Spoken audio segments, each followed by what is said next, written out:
Power on.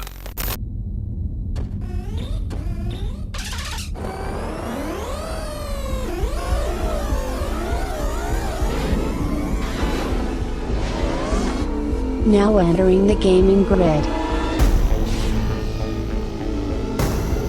The latest gaming news, reviews, and retro culture, as only the man of tomorrow can deliver.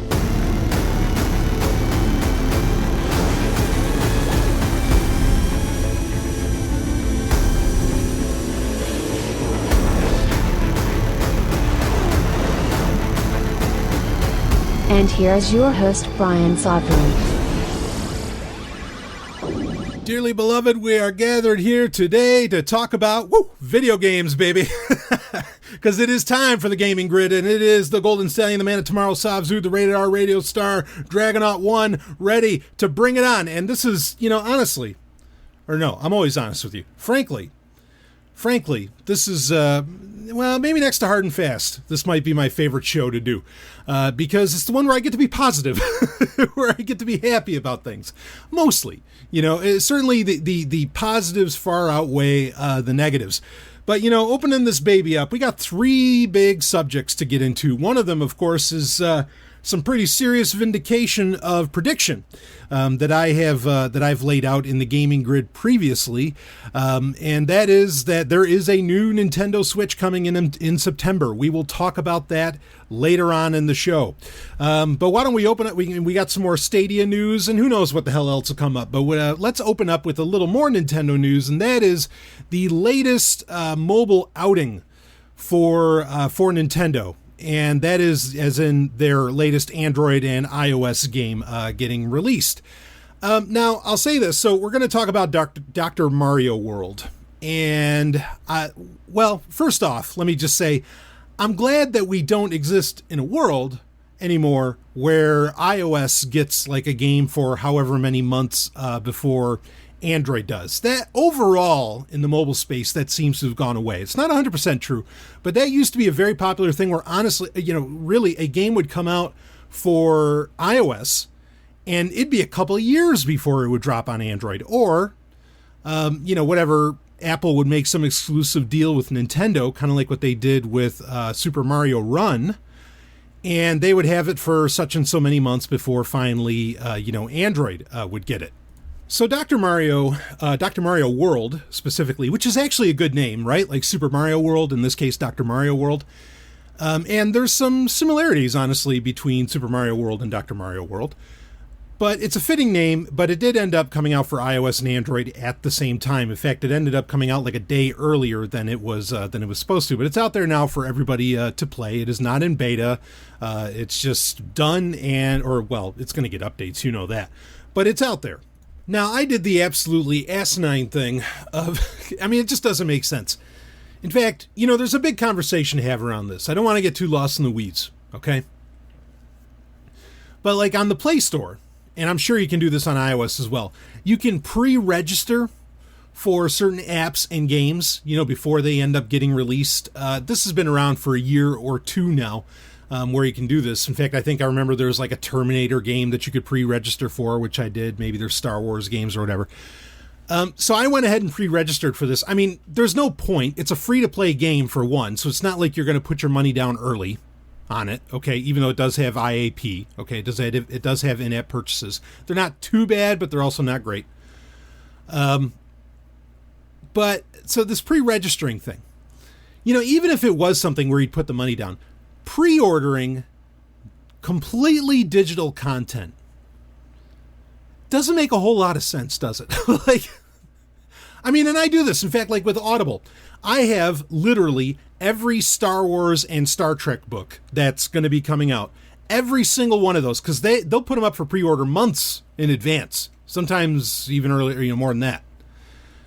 I'll use my credits. I instantly pre-order those things as soon as they're announced, and I get them. And it's funny too, because like I'll wake up some mornings and it's like Christmas. Holy shit, I got a new audiobook and I had no idea. It comes out on a very weird day, right? Because I'm just used to getting my audiobooks when my Audible subscription re-ups, which is around the first of every month. So but what's the point to that? There's no scarcity. Like they're not going, It can't fly off the shelves. It can't disappear. I guess it can only be there. Like, the only purpose I can see, again, even if you're putting money down, to pre-ordering completely digital content is really just as a reminder when it comes out, because there's so much shit coming out every day. I mean, you can't keep track of it. Like, literally, I know I have pre-ordered stuff, some of this even physical stuff. In fact, I just got a notification today that the Deep Space Nine documentary is the Blu-rays for it are going to be shipping soon, which we haven't done the review for that yet on the Star Trek update. In fact, we got a couple episodes we got to catch up with on the Star Trek update, but that's going to be coming. But regardless, you know, like, I just found out, oh, that's going to be coming. I mean, I think I backed that a couple of years ago, you know. It's like, oh, finally, it's going to be coming. It might even be more than that than it was 2 years ago. Regardless, you know, with some of this, like, kind of Indiegogo or Kickstarter stuff where it's physical, I get the concept of pre-ordering, of course, because there is a limited amount of this stuff. But the digital stuff, you know, like pre-registering for these games, I mean, does that make any sense? What, did they give it to you only a day early because you pre-registered? No, as far as I know, it's available to everybody a day early, you know, Dr. Mario World.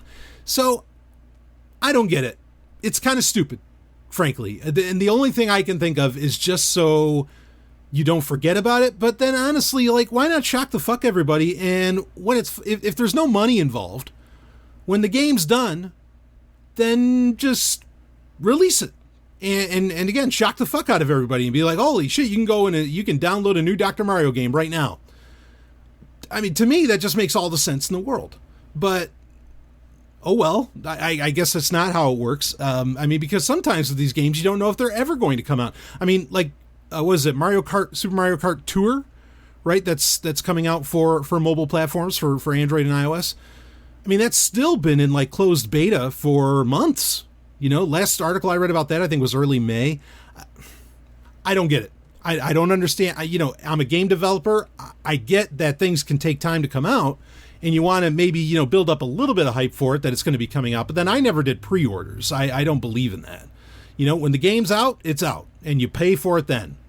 I mean, that's how I like to do business. So I don't understand that side of the gaming business. But regardless of that, like, I mean, really, folks, it just doesn't make any sense. I know one argument. All right, quick. I know one argument that might come up is that, like, I know when I pre-ordered some games for the 3DS, I mean, it's funny, I see it as pointless, but I still end up doing it. I guess for me it is just to have that reminder, but that shouldn't be a good enough reason.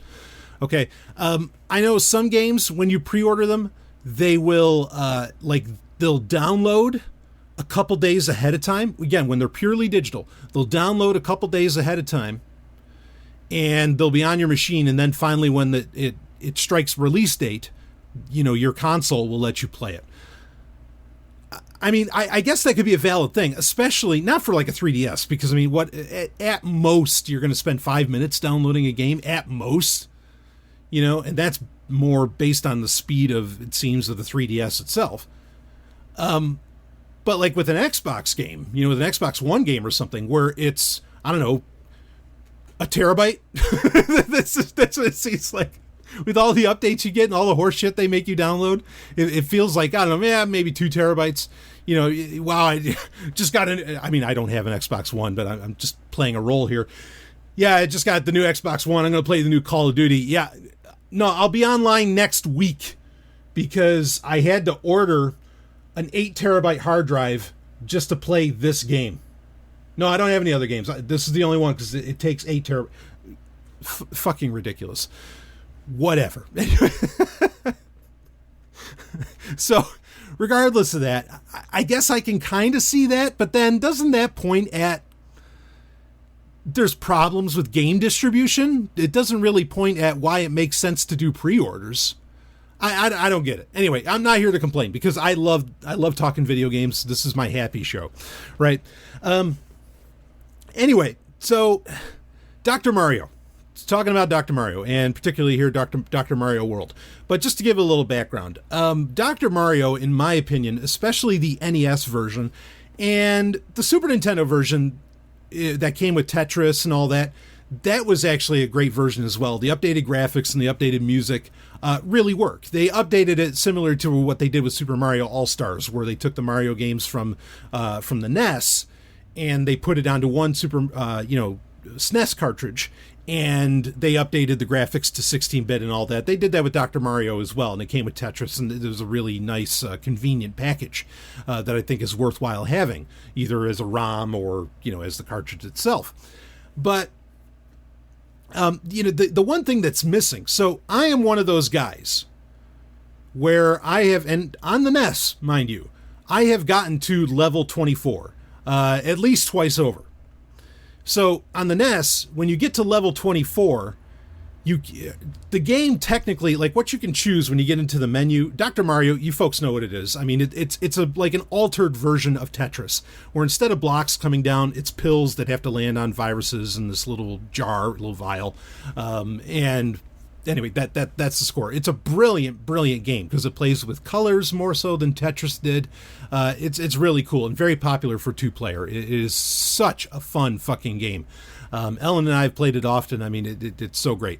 So anyway, so Dr. Mario, now you can choose what level you want to start at with the game, which is nice. But you can only start at level, like the furthest you can go. You can start at level 0 and you go all the way up to level 20. Now, there's more to the game than level 20. Once you beat level 20, in the NES version, you actually get a little bit of a storyline, which is cool. In the SNES version of it, they rip out that little bit of storyline. And you can go on YouTube, I'm sure, and you can find somebody showing you that. Now, the game will keep going after level 20, but when it gets to level 24, it'll just keep looping through level 24. I've gone over level 24 a couple times. I mean, that's just to give you perspective on A, how much I played this game, B, I don't mind boasting how fucking good I am at the game, okay, because not everybody gets to level 24, certainly not twice over. So I like Dr. Mario a lot. So that's the reason that, because a couple of these games, like the Fire Emblem game and that was Dragonia Lost or whatever, I skipped those. And Pokemon Go, no thanks. If I'm going to live, if I'm going to make a video game my lifestyle, it's going to be Star Wars TIE Fighter, not that horse shit. So even though I love Pokemon, I mean, I'm a big fan. But regardless, so Dr. Mario World, I'm excited for this. I want to see how this is going to go.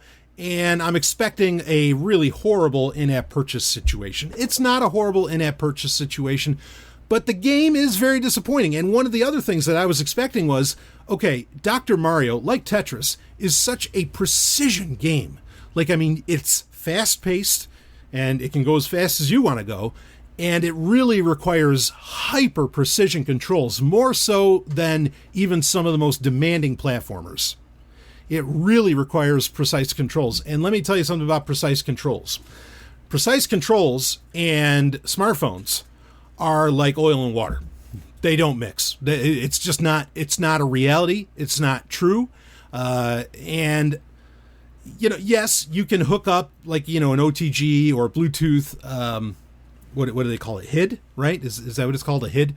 HIID, a HID controller of whatever kind that will work with some games, on a smartphone. Sure, you can do that, but then that kind of defeats the purpose of a mobile game, because the idea of a mobile game, and where mobile games make a lot of money, and this is the part of the game industry that I do completely understand and completely disagree with, IAP and endless runners and all that. I think those are just the most horrible fucking games in the world. Okay. With those games rely on everybody, playing it. Like, again, it's just like I've been complaining on other shows on Zomia 1 about how the entertainment industry has completely gone to the lowest common denominator. I know it's always kind of been there, but now it's really gotten to the point where they refuse to spend any money on any niches, and they just want every ass they can get in the seat. With mobile gaming, there are no niches. And this is true for a lot of the more modern gaming industry. The budgets are insane to make these games and everything, and you've got to have everybody playing, or there is no point to even making the fucking game.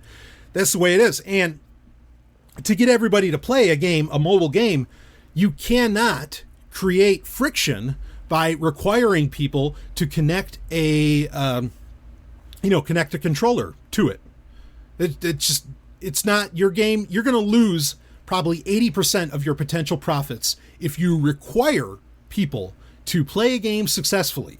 okay, to connect some kind of hardware game controller. It's just not going to work.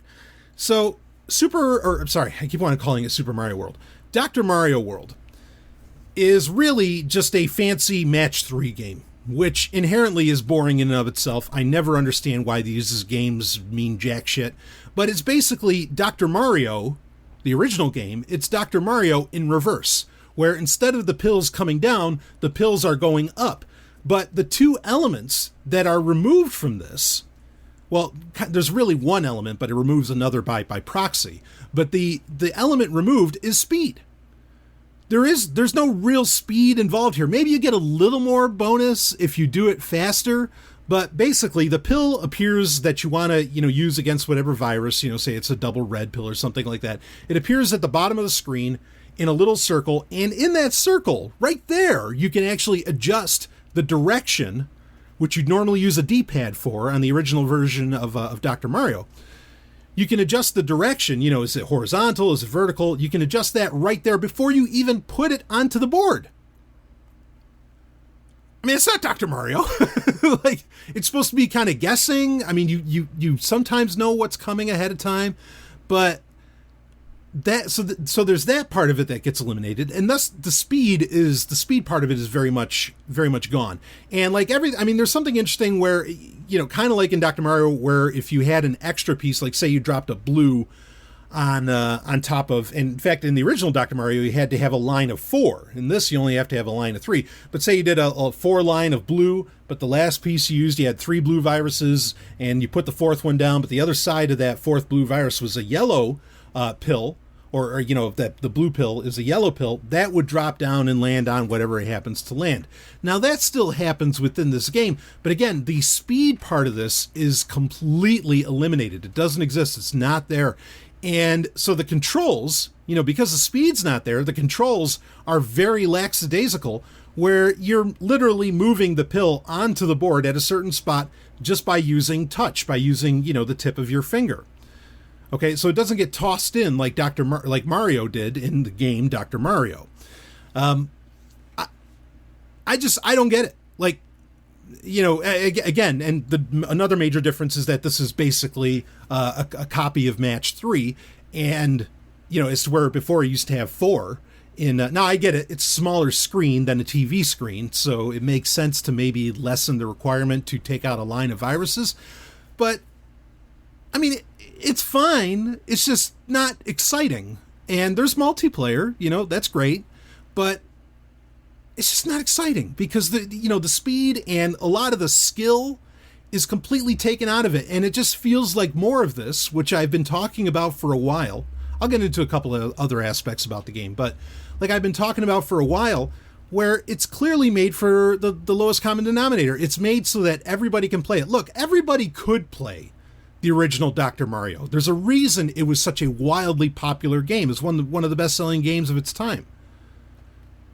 Granted, not everybody was a gamer at the time, but I know. I mean, when I was growing up, okay, in the in the late '80s, early '90s, my family, sister, brothers, mom, dad, they'd play Dr. Mario. They wouldn't play some of the other games that I'd have for the NES. They're not going to play Crystalis. They're not going to play Battletoads. Okay, they're not going to rock any of those that great shit. But Dr. Mario, yeah, let me in, because anybody could pick it up and play it. It's one thing to be able to pick up a game and play it. Now, maybe without the precision controls, I cannot see how this game is going to get infinitely more complex and harder, as you go down the levels in this game. I just can't picture it. Like it does. It seems to be impossible the way that the game is set up. But I don't know, maybe Match 3 comes with its own level of difficulties, and I've never played one of those games long enough to know, and I have no interest to, considering the amount of fucking games out there are already to play, and that I have in my own back catalog that I fucking own that I haven't touched yet. I don't know why I would waste time with a game like this that doesn't reward you for being great at it. And that's the key here, okay, is that, look, I get it. You want to make a game for everybody. And with the budgets for games, even mobile games, you've got to get everybody playing it, or you can't make a modern game today, I guess. Or we all know that's not true because you can have indie guys that'll make Fez or Dwarf Fortress or whatever else. But by and large, those games also took multiple years. To get a game out in pretty short order, it has to have a huge budget. You're paying a ton of programmers and whatever, and it's insane. I get that how they have to make the money, right? I understand that. Okay, I have friends who are in the mobile game development space, and I know how ugly it is. They can't do game development like I do game development. Okay, they have to. It's got to be shiny. And boy, I'll fucking tell you, when you beat a level on Dr. Mario World, I mean, I think ADD is kind of BS, but like it's an ADD fucking dream. I mean, there's all these fireworks and everything going off everywhere. It's like, holy shit, you just won the lottery or something. It's insane. And I'm like, well, fuck, I just beat the first level. Come on, something felt off about even that. But again, I get how people have to make such and so much money with the games today. But here's the thing, is that the original Dr. Mario, as is even proven with the NES Classic, which had it on there, can be picked up and played by anybody. Okay? There's the old saying, easy, how does it go? Like easy to pick up, difficult, or easy to play, difficult to master. That's the thing, is that I feel like that's missing from this game, where there's no mastering it. Like there's no reward for being great at it because it's all kind of at the same level. It just seems so fucking boring. I want the opportunity. One of the, there's a few different reasons that people enjoy playing video games. Actually, I imagine there's a million reasons why people enjoy playing video games, but there's some that are, more common than others.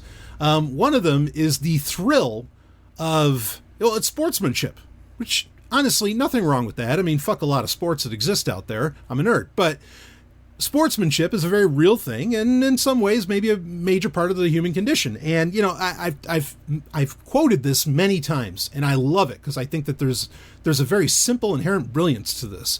And in the 90s, Electronic Arts, before it became the bastard monolith that it is today, Electronic Arts, which at the time were making some pretty great games and were making like the top sports games out there, they had a commercial. They had like a marketing slogan for all their commercials.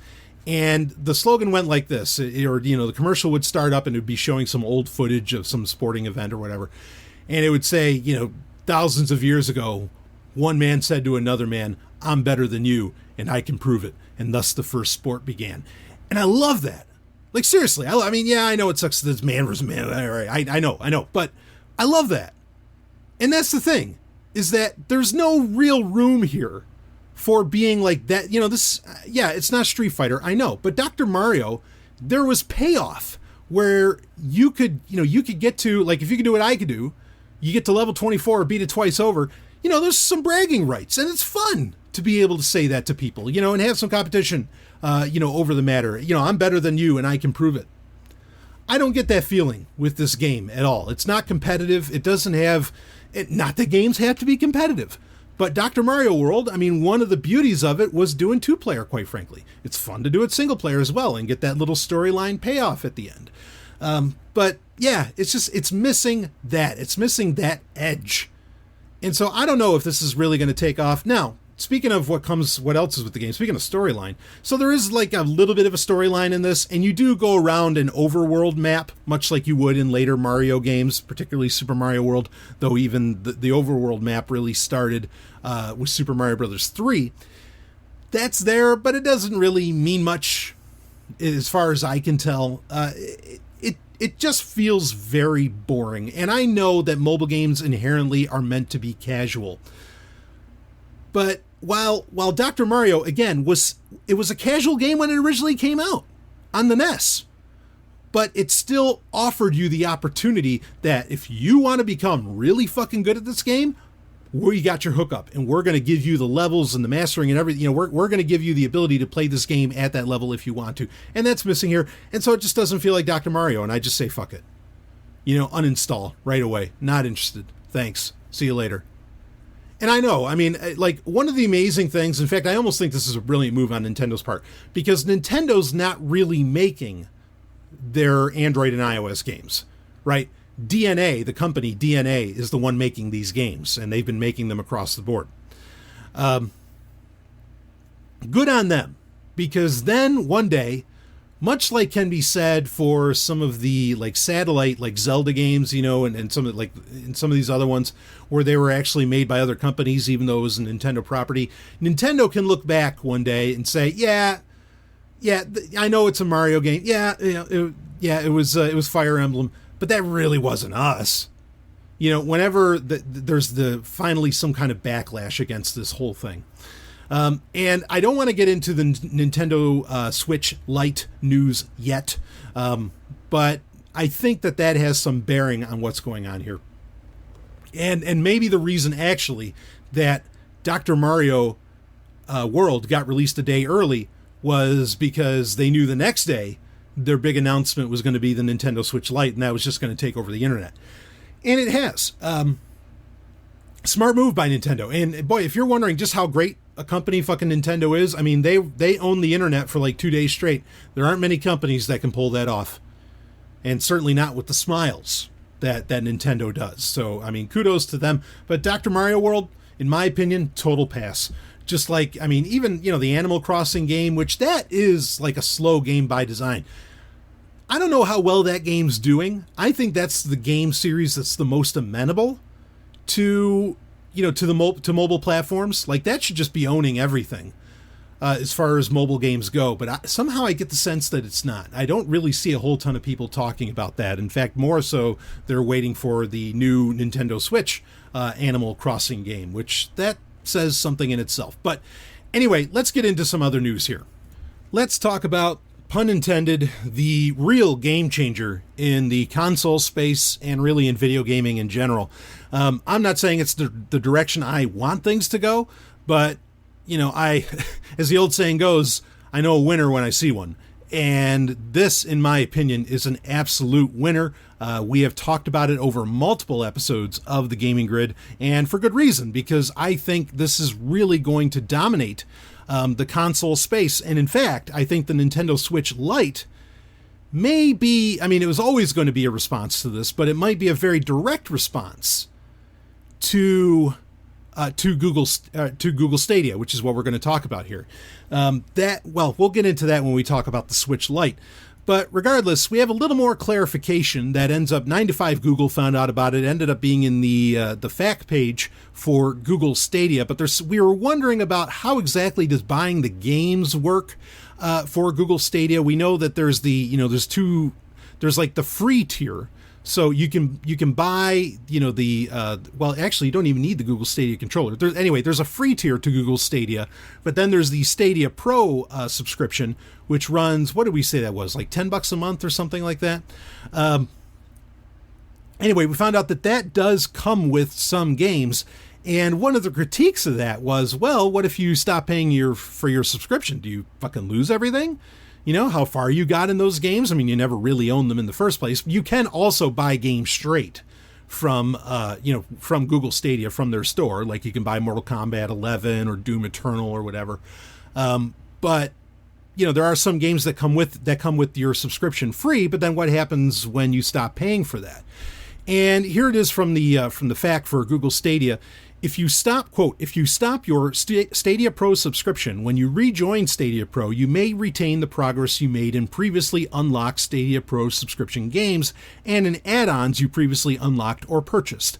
Additionally, you may make individual game purchases and resume progress if you previously decided to stop your Stadia Pro subscription. End quote on that. Let's find out a little bit more here.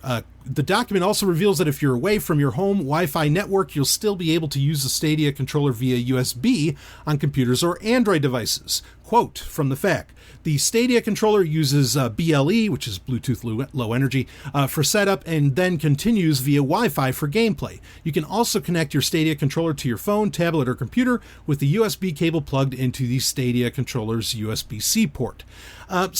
End quote on that. So Stanley breaking in here on this. They're not cheap controllers, right? I mean, either they're not inexpensive, and B, they're not cheaply built. So being able to use these controllers basically for anything, and having a largely close to Xbox design, which they kind of do, this is good. I mean, it's just a nice little added bonus, and why not? In fact, it's kind of surprising, frankly. Now, it doesn't really say that. I don't know that you're going to be able to play. I mean, actually, it would seem that you wouldn't be able to, because I don't even think these things really have hard drives in them. No, in fact, they don't. Well, like with Stadia, because one of the ways you play Stadia, right, is through Chromecast. These things don't really have hard drives in them. They're just they're just receivers from other devices. So this would allow it's right here. It says Google confirmed the controller functions like a regular HID device when connected over USB, so you'll be able to use it for some third-party games on other platforms. Actually, there's a little bit more here in the fact. Quote, we've designed the Stadia controller to work best on Stadia. When plugged in via USB cable, the Stadia controller acts as a standard USB HID controller and may work on other platforms depending on the game and setup. End quote. So, yeah, this is something you're going to be able to use. Hell, you could probably use it to play like an emulator on your PC or something. Great. I mean, why not have it? Again, the beauty here is that most companies would probably lock down their controller and make it where, no, this only works with, our platform. As to where, no, not really. You can actually use this controller for whatever the fuck you really want to end up using it for. Which makes sense, considering that Google has Chromebooks as well as Android, both of which are, in their own ways, gaming platforms. So why not have something that can play those Android games, through HID? Okay, makes sense. Good for them. I mean, that's just, it's another thing you get to do, and that cost feels, for the new controller, feels a little bit more justified. So reading on, you'll also be able to pair up to 4 controllers to a single account for when you want to play local multiplayer titles. Well, I mean, there's an answer to that. I mean, the irony that you're going to... Well, here, let me read it from the fact. Quote, your Stadia account will support up to 4 Stadia controllers during local multiplayer gameplay. Stadia will support full multiplayer titles as well as couch-based co-op and single-player titles. I mean, the incredible irony there of... You're going to do cloud-based gaming. You're going to play games delivered to you over the internet, streaming from the internet, but you're going to do couch-based, as in everybody sitting on a couch in the same room, multiplayer. I don't know. I kind of feel like that's one of those end-of-the-universe things, right? It's like Lewis Black said, where he was in Houston, Texas, and he saw the end of the world because he was walking, and there he saw a Starbucks ahead of him. And then he turned around. He got his latte. He walks out of the Starbucks, and he looks across the street, and there's another Starbucks. Literally across the street. And he says, I've seen the end of the universe. There's a Starbucks on one side, and there's a Starbucks on the other side of the street. And it kind of feels like that. It's one of those moments where it's like, wait, I can do local multiplayer? And I mean, of course, you want that, because that would just be an edge that, say, the Xbox One or the PS4 or 5 or, whoever would have over, Google Stadia's, that you'd be able to do local multiplayer. As hilarious as it is that, Microsoft and Sony have been pushing so hard to get so many people to fucking play over the internet. There's a hilarity in that they would make that into their, because they're all sweating Stadia, and they are. It's just hilarious that they would, make that a hill to die on, but regardless, Google Stadia is going to allow for it. Okay, that makes sense, and in fact, like I said, the more interesting thing isn't necessarily having all those controllers, but having the multiple screens that could work with all of those controllers. So I would actually expect, my personal opinion, I expect that number to go above 4, or maybe it won't need to, because everybody will be able to download the same game and kind of do multiplayer. You could all be in the same room, and you all have your own screen and controller, but you're playing a game where it's like multiplayer, like a first-person shooter, but where like events are occurring at the same time, and you have different roles. It's like a team-based gameplay. The game Artemis Simulator, that was the one that I thought of that would be really interesting with Google Stadia. I mean, that could go places where everybody has their own screen, and they're, because you could just use a smartphone screen. Everybody has their own screen. Everybody has their own controller. You're all sitting in the same room, and you're all on the same mission together. Each of you with different roles. One of you is the helmsman. One of you is the navigator. One of you is the, science officer, and so on. I mean, that can get really, really cool really fast. But anyway, reading on. Also, this is one of the more particularly interesting parts of this. which here's the quote from the fact. At this time, we have no new news to share regarding VR support on Stadia. That kind of implies that there is going to be news about VR with Stadia, which only makes sense. But you're going to run into a whole, I think they have a lot of technological innovations, frankly, to come up with before that can really become a thing. Because, you already have the latency issue you're trying to solve by having the Stadia controller have its own Wi-Fi point, connect to the internet itself directly. You have that, but then you're going to have to, maybe if you have everything independently connecting to the internet, because you'd also have to have the VR headset connect to the internet as well. You're going to run into issues there, because there's a reason that, like the Oculus Quest, or even the Oculus Go and whatever, or the Vive and all of them, but particularly, like say with the Quest and the Go, why they came with models that had fairly large hard drives in them bigger than what smartphones and many other things do. Because they knew that to solve the latency issue, you're going to have to locally install that game if you want it to work believably in VR. So Google's got a challenge ahead of them if they want to implement VR in Stadia.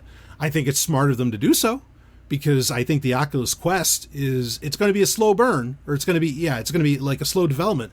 But I think eventually the Oculus Quest is really going to dominate, and basically you're going to end up with Oculus Quest versus, I think, the Nintendo Switch Lite, particularly.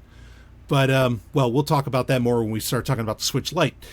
Here's the last bit from the fact that's interesting. Finally, Google clarified that you will keep any games you purchase on Stadia, even if the publisher later pulls them from sale. This mirrors the policy that most other digital game storefronts like Steam and GOG have. So basically, you will be able to keep the games that you buy, and even if for some reason it gets removed from the store, from the available Stadia store, whatever that's going to be called, you will still have access to it. This is something they really have to be careful with, because we've seen this happen with Android, where there are games that like Sega released years ago that you pay for, and then they pull them. Then honestly, they re-release them years later, like Afterburner and some others. That's just a fucking mess that you lose access to those games. And they're not in the Play Store anymore. Like you might be able to get them from a certain spot, but like they're a lot of these games that have come out over the years, like Jet Set Radio and some others for Android, you just can't, even if you bought them, you can't install them anymore. They're gone. And they got to really pay attention to that, and they're going to have to either hand out refunds if for some reason it gets so extreme that they can't, just keep the software available. I still don't know. They're trying to reassure people, but I don't know how exactly that's going to play out. Anyway, if you want to read up some more on this, there is a link in the show notes that actually goes to Android Police where you can find out more about that. But now let's get into our headliner, and something that was headlining the news today across the internet. Of course, today being, is it July 10th already? I can't believe that. July 10th, 2019. And that is the Nintendo Switch Lite. It is finally real. So now this is a device that's been talked about for years, frankly, that eventually it would come. Nintendo has a very strong and largely justified, I think, tradition of justified as in it's made sense. Even if it is just a cash grab or something, it still made sense. For example, where they have done refreshes of their hardware, of very popular hardware at that. Like with the Nintendo DS, you originally had the Nintendo DS, then you had the Nintendo DSi, which I think was a genuine improvement and one of the most brilliant systems with the use of cameras and everything. People forget about that, and it's really a shame, because there were some really fucking cool games that took particular advantage of the camera on the DSi, that existed on the DSi specifically. Even like with the Game Boy. I think the original Game Boy Advance design was great, but the Game Boy Advance SP was brilliant. Now, the Game Boy Advance Micro, I thought was kind of pointless because it couldn't play the entire library of Game Boy games like the original Game Boy Advance and the Game Boy Advance SP could. But that clamshell design, genius. We're going to make a comment about that clamshell design in just a minute. But I loved that look. I mean, I really, really I get it. I love the look of the Game Boy Advance, but when they came out with the SP, I wanted that SP because then you really felt justified. No scratch screen, nothing. You felt completely justified in the backlight was nice too, but you felt completely justified in sliding that baby into your pocket and not worrying about it. And I'll tell you, those SPs, they are still tough as nails. Just one of the best systems ever made, one of the best designs ever. There's a reason that the DS basically ended up copying it, just more in a stretched form. And then the 3DS would just copy it again. And even the 2DS, or the 2DS XL anyway, new Nintendo 2DS XL, you got to give it that full title, ended up doing that. So they have a long-standing tradition of refreshing their hardware, coming out with new versions of it. So this is not out of place for Nintendo. And again, it's something that we predicted for a while, and it's something that really, I think, just makes sense. Basically, what the Nintendo Switch Lite is, well, actually, somebody cracked it. I saw somebody on Twitter, made a meme where the guy, they called it the Nintendo 1DS, because it's one screen. And yeah, admittedly, it looks like a 3DS or a DS with just one screen. It's this widescreen format, right? It's a smaller Nintendo Switch that does not connect to a television, does not have removable Joy-Cons. It's all in one piece, and that's what it is. Some people also are comparing it to the PlayStation Vita, saying that it's basically, Nintendo's version of the Vita, and some people are even calling it the Nintendo Vita. In fact, some people brilliantly said, it's wait, why are you calling it the Switch? It can't switch anymore. It can't... I've seen that across, and anyway, and it's a good point to make, Though I really think that there was double entendre with what Nintendo was going with using the name Switch, right? Because they were saying Switch, switching to Nintendo, not necessarily switching between portable and the TV, but it kind of means both. So I still get it because I think this is going to bring a lot of people over to getting the Switch. I want one.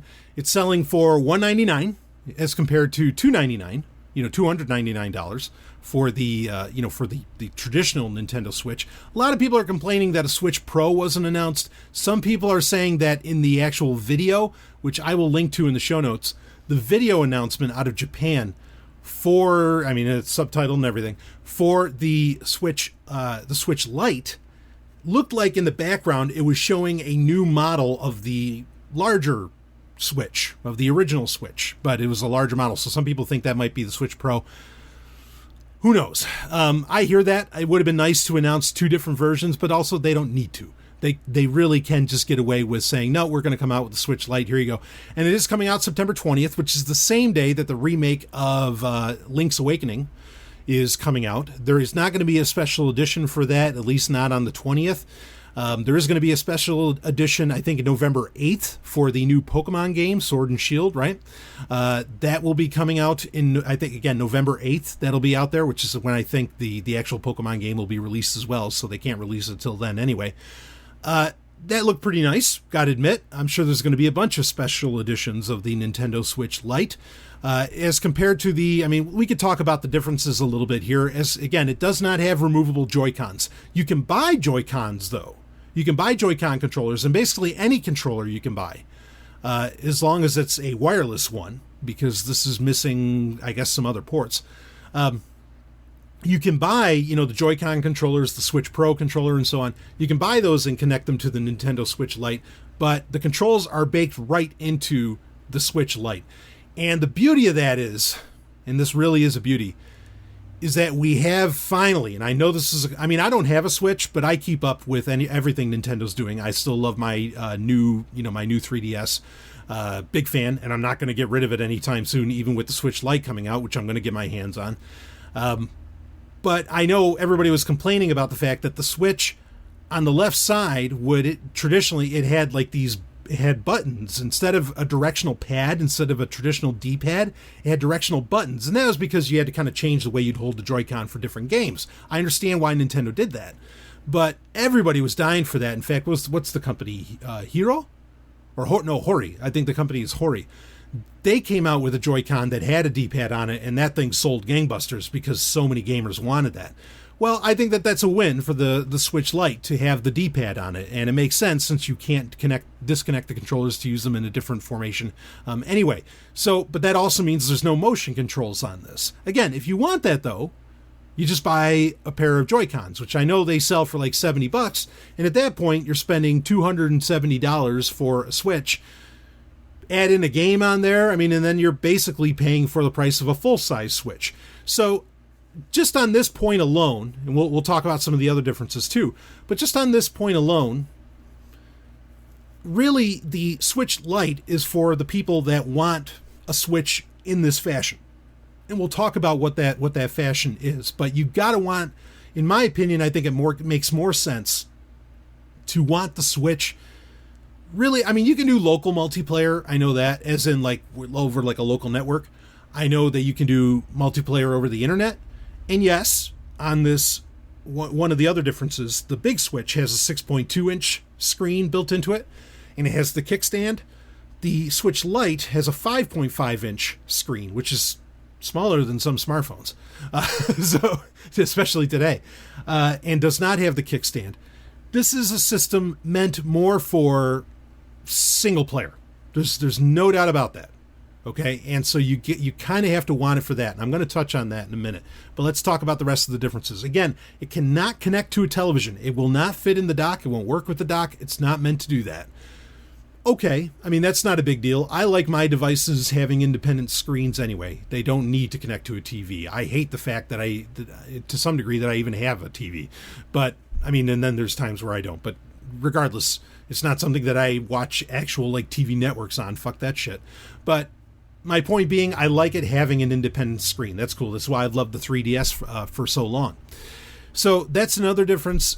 Again, it is just slightly smaller than the Switch, but basically it still looks like the Nintendo Switch. It's a little lighter, weighing in at, what was it, like 0.61 pounds as compared to 0.88 pounds. So I don't know if that's going to make that much of a difference to you. Battery life is a little better on this, partly because of the lack of, well, it doesn't have the rumble. It doesn't have the haptic feedback, I don't think. And also, the motion controls, and a lot of that's gone. And, there's no charging of the Joy-Cons off of the Switch itself. So you have a battery life that goes up, well, apparently the original Switch, it was 2.5 to 6.5 hours. The Switch Lite gets 3 to 7 hours instead. So there's a little bit of an increase on that. I say great. It comes in 3 colors, that being yellow, which somebody already cracked a joke about ANCAP yellow. Yeah, I won't be buying that one. But no, really, that's just, anytime Nintendo uses yellow, you know what they're talking about. They're talking about Pikachu. Then there's a turquoise, which there's also a gray. There's turquoise, and then there's a gray one. So there's those 3 so far. The Pokemon one actually is going to be like a silver, I think. I'm half tempted.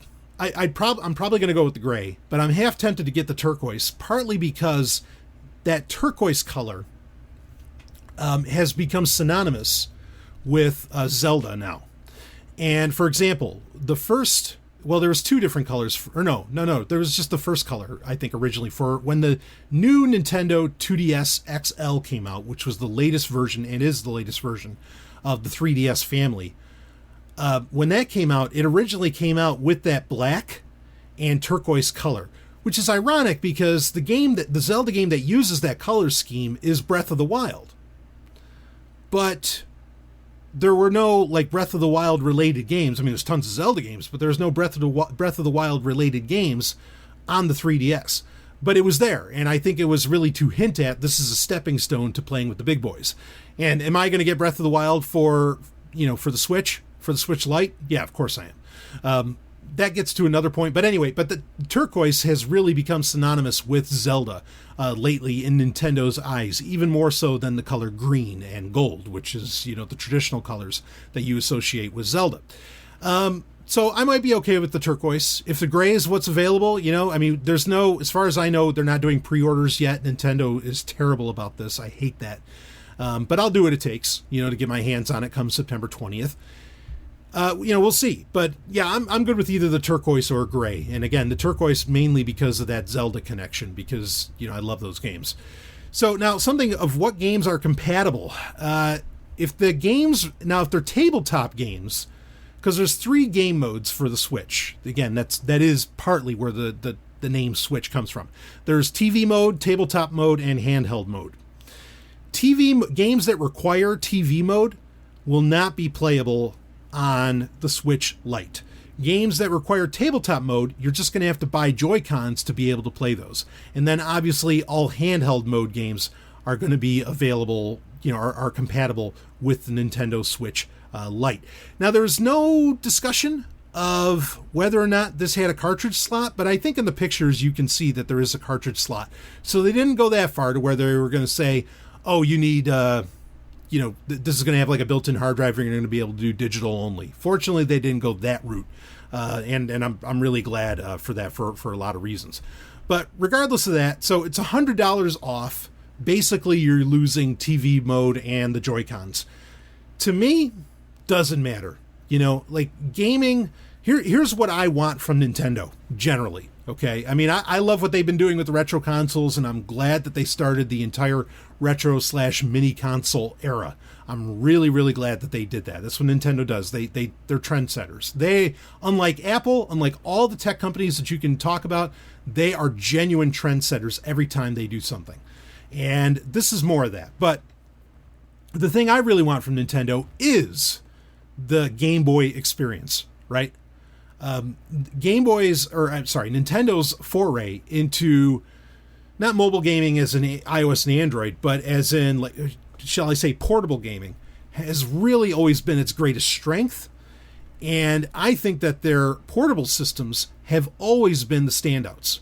Okay, and that's why the Switch, I think, is doing so well. In fact, I've read from a lot of people, some people I personally know even, who said that they've already had an older Switch. They had it for like a year, and it wasn't until like maybe a week or two ago that they finally ever hooked the damn thing up to a TV. They don't care. They want Nintendo, and they expect Nintendo to be a portable thing, something that they carry with them. Nintendo's been on top of that for decades now. And this is just a natural progression. And in fact, I mean, and you can be kind of, if you want to get freaked out about this, you can. There were interviews today with Doug Bowser, and yes, that's his real name. He, of course, took over for Reggie Fils-Aimé as CEO of Nintendo of America. But he basically said, we know what people are playing and how they're playing it. So he said that most people are playing the Switch in mobile mode, in portable mode, where they're just playing it on the Switch's built-in screen. They're not using it in TV mode. I could believe that. I think that's, of course, because, I mean, the Nintendo diehards and even people who like played Xbox, and PS4, if they can play, Wolfenstein, even in maybe a slightly limited fashion, if they can play New Blood on a portable console, yeah, I bet they want to do that. I bet they're very excited about that. There's a reason that gaming laptops are so popular, right? This idea of having portable gaming and everything, that appeals to people, especially today, especially like, say, people in the city or people who are into maybe minimalism and things like this. I mean, it's a very appealing prospect. You can get scared of the fact that Doug Bowser, of what he said, where he knows, like basically Nintendo knows everything you're doing on your Switch. And I believe him. I think they do have the metadata and data that suggests, oh, people are playing, they probably know every time a cartridge is inserted. They know every time you're playing it on digital instead. They know when you're not in TV mode, right? I mean, when these things are all internet connected, that's the price you pay for this stuff. Be freaked out about that as you wish, because that probably also means they know what Wi-Fi networks, obviously, you're connected to. And so they're tracking you wherever you go. These are things to pay attention to, okay, that Doug Bowser said in this otherwise beautiful announcement. I'm just putting that out there. Do with that what you will. But yeah, he's basically saying that no, most people are playing the Switch in portable mode, so why wouldn't we release a portable centric Switch? Yeah, I think that makes all the sense in the world. I mean, again, I want that more Game Boy experience, and I am very used to. Now, the cool thing is that over, like a local connection, or even over the internet, you can still do multiplayer with the Nintendo Switch Lite. I I mean, I thought it was cool that with the Switch that you could do tabletop mode where you put the Switch down with its screen and you just pull out the two controllers and, you know, two people can rock and roll and play. That is really great. I'm not going to knock that at all, but it's nice that you can still have that. Well, basically, this incentivizes what Nintendo had, previous Nintendo CEOs had said. We want a Switch not in every home. We want a Switch in every hand, you know, in everybody's hands.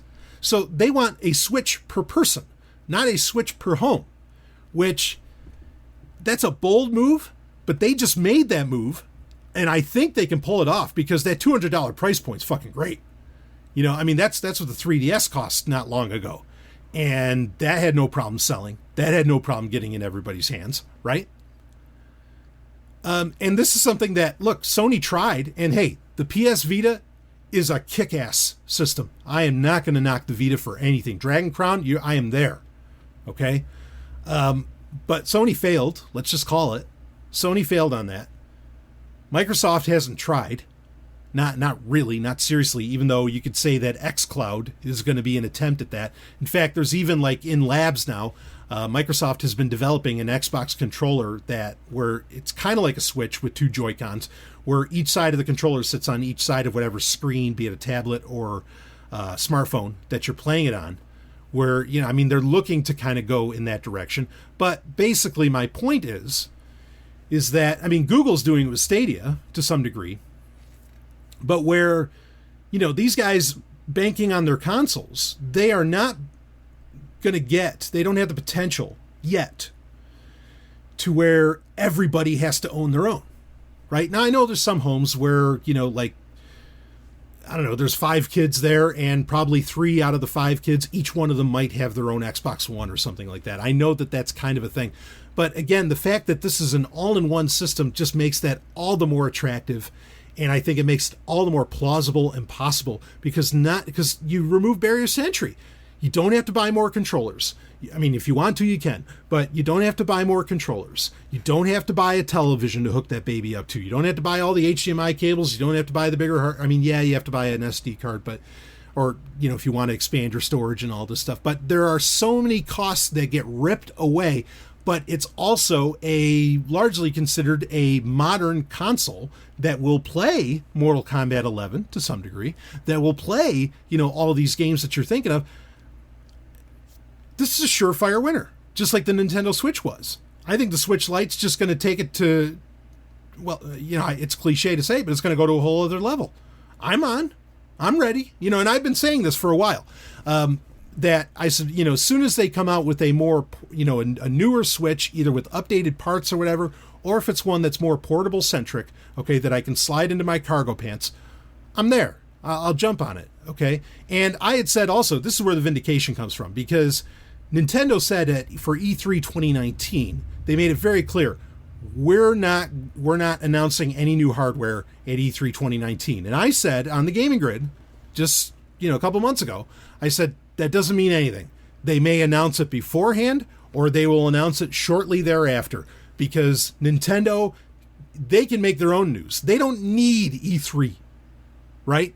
I mean, some company, you could argue that maybe Microsoft or Sony doesn't need it either, but there's companies that really need E3 to get like a lot of eyes on everything. Nintendo could just tweet and they can own the internet for a day. And in many ways, it's exactly what they did today. You know, with announcing the Nintendo Switch Lite. It's awesome. I'm so excited for this. And partly to some degree, I think the Switch has shown, especially in the past year, an impressive library of classic games, of re-releases. This is, you know, it's a retro console, and yet also it's a very modern console at the same time. I am excited to try out Super Mario Odyssey.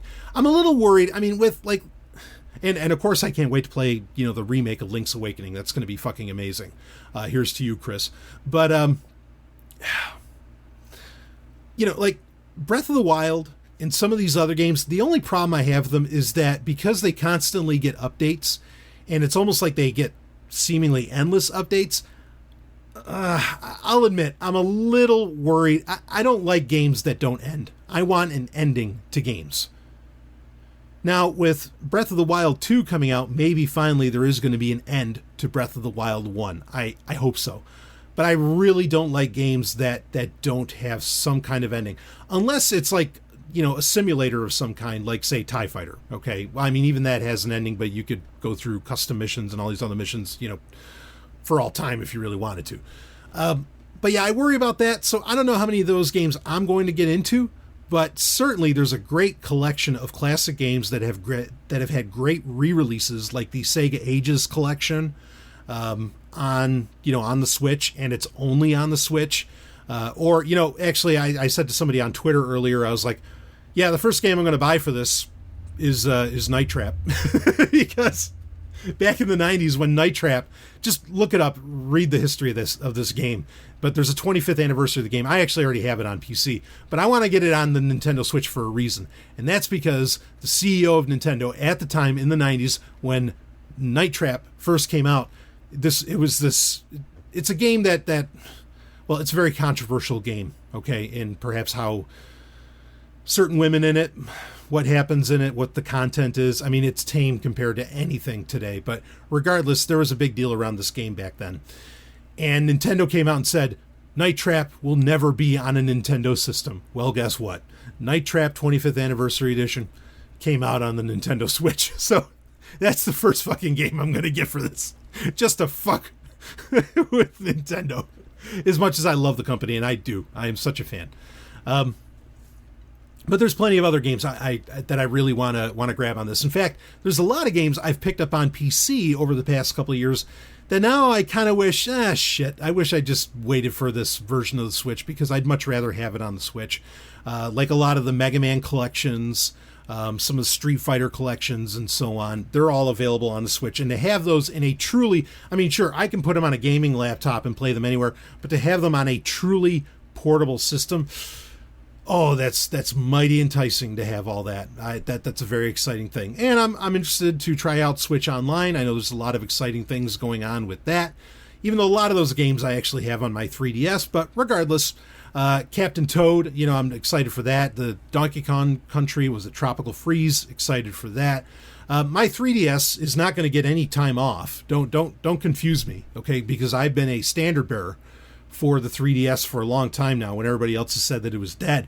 There are still plenty of games I want to play on the 3DS, and then I want to play their sequels on the on the Switch Lite. So I still have to play it, like Xenoblade Chronicles 2. That's going to be an insta-buy for me. But I still want to play the newer version of Xenoblade Chronicles, which originally came out for the Wii, but then they did a re-release with a lot of extra stuff for the Nintendo 3DS. I still want to play that. So there's a lot, there's a lot of stuff. Having the 3DS and the Switch Lite, I think, creates a very complete package of games, of storylines. How about this? The two Luigi's Mansion games, they are the best on the Switch Lite or on the 3DS. But then Luigi's Mansion 3, we know as of E3, is coming out for the Switch. So it's a great idea to have the Switch to continue, that really, honestly, that great gameplay. So I'm excited for this. And I think that the Switch, waiting to announce this, the software, the games, had to be the highlight at E3. And also, I think they wanted to do that, basically that mic drop presentation at E3, where they clocked in at only 45 minutes, boom, boom, boom, they hit you with everything, and they're done. And they walk out and they end it off with one of the biggest, announcements in gaming today, that being Breath of the Wild 2. They needed to stop with that. But they had no concerns over the fact that, well, in a couple weeks after that event, we can just go ahead and announce, the Switch Lite, which you're going to want to get all those great games that you heard about. And you're like, oh, I got to get a Switch for when that comes out. Oh, I got to get a Switch for this. Now, here's the Switch for you. And the price point, that $200 price point, holy shit. I mean, everybody's going to jump on this. It's cheaper than a smartphone, for fuck's sake. It's incredible. So they knew what they were doing. Their timing was right.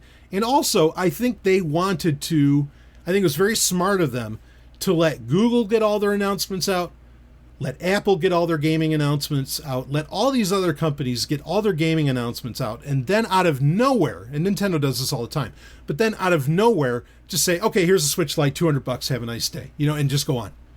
And because it made all other news practically meaningless.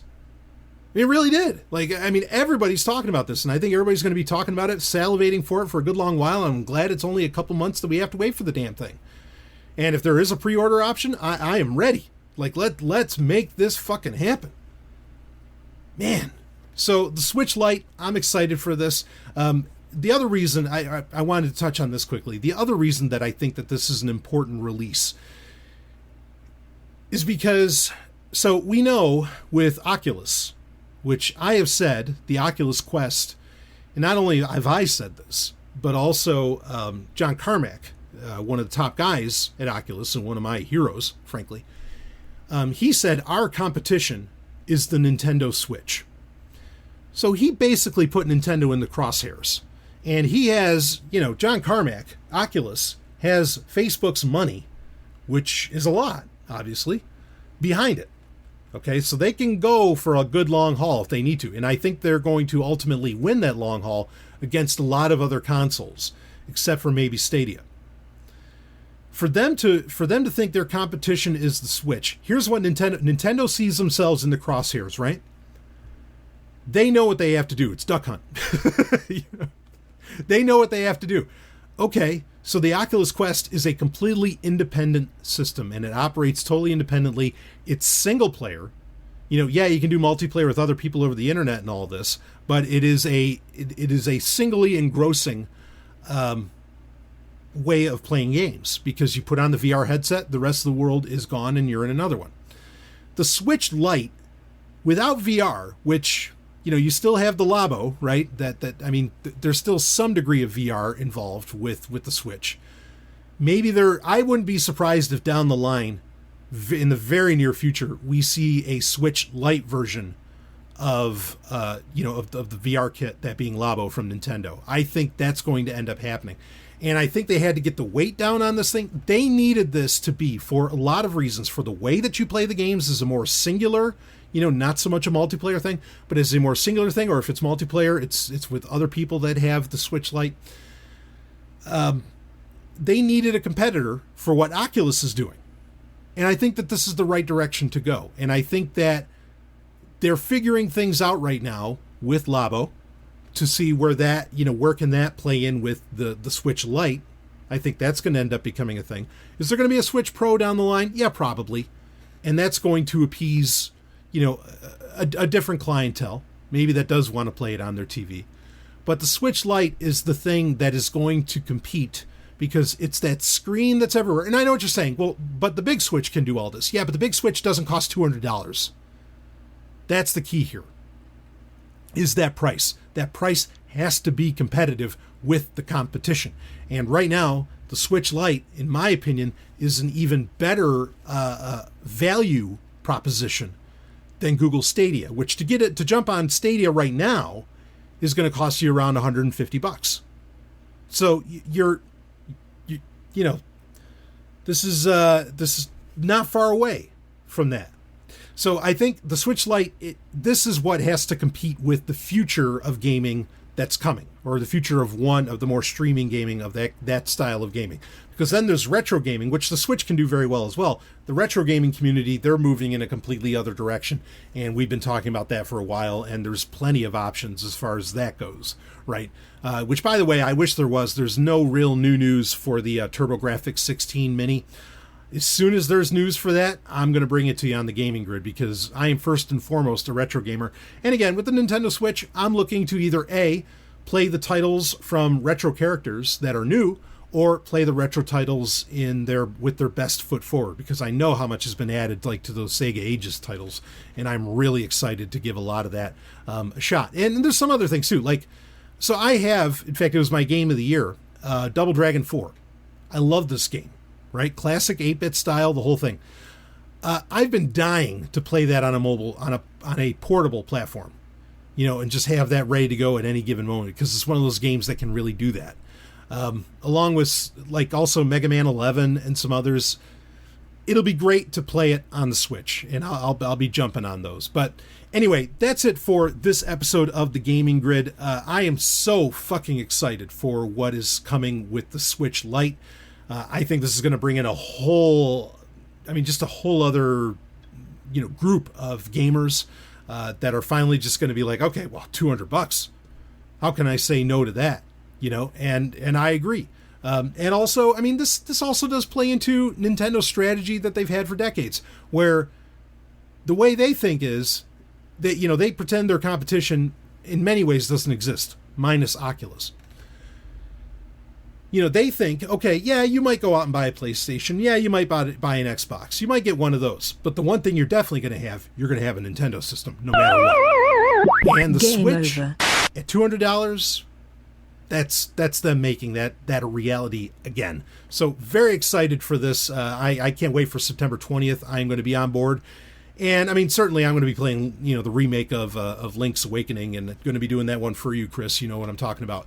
And anyway, it's going to be a great time. Very excited for this, and I will do a full review on the Gaming Grid when that time comes around. And there's some other people I know that I'm going to have to take on with Switch, maybe in some Tetris 99, or maybe in some real Dr. Mario, not Dr. Mario World. Anyway, that's it for this month's Gaming Grid. Well, there might be another one later this month. We'll see how I feel about it. But that's it for the Gaming Grid for this episode. I will see all of you on the other side. Game over.